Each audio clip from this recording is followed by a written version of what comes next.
এই জিনিসটা দেখে তো এটা কোথায় অবস্থিত আপনারা সবাই জানেন সম্ভবত।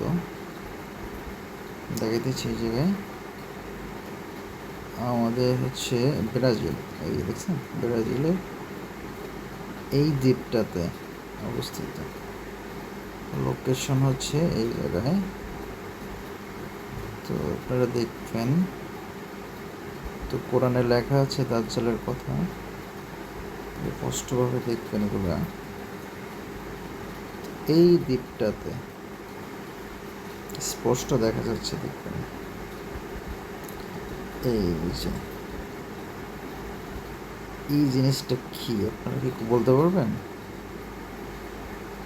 এই জিনিসটা এই যে মানুষের আকৃতি, আর এই সাইডে দেখেন আপনারা, এই যে দেখেন কিসে বোঝা যায় এই মুখটা পুরাই শয়তান। সাইডে দেখবেন এইটাই, এই জায়গায় কি কিসে বোঝা যায় অবশ্যই বুঝতে পারবেন। হচ্ছে এই জিনিসটা কি, এটা কি আসলেই দাজ্জাল না অন্য কিছু?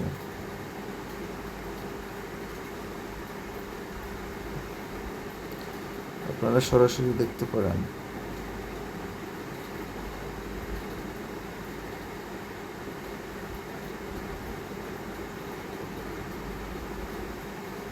এই জায়গায় অবস্থিত এই পাথরটাতে আপনারা দেখলেই সব কিছু বুঝতে পারবেন।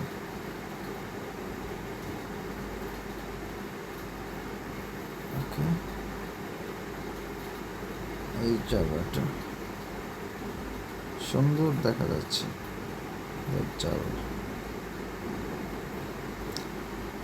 এটা দাজ্জাল কিনা জানি না, কিন্তু এই জিনিসটা আমার খুবই আশ্চর্য লাগলো। এই জায়গাটা আমার, এই জায়গায় মূর্তি কীভাবে আসলো? আশেপাশে কোনো বসতের অপশন নাই, মরুভূমি, পাহাড়, শুধু পাহাড় আর পাহাড়, বরফে ঢাকা পাহাড়। সেই জায়গায় এরকম পাথরের মূর্তি কীভাবে সম্ভব? আপনাদের কাছে আমার প্রশ্ন।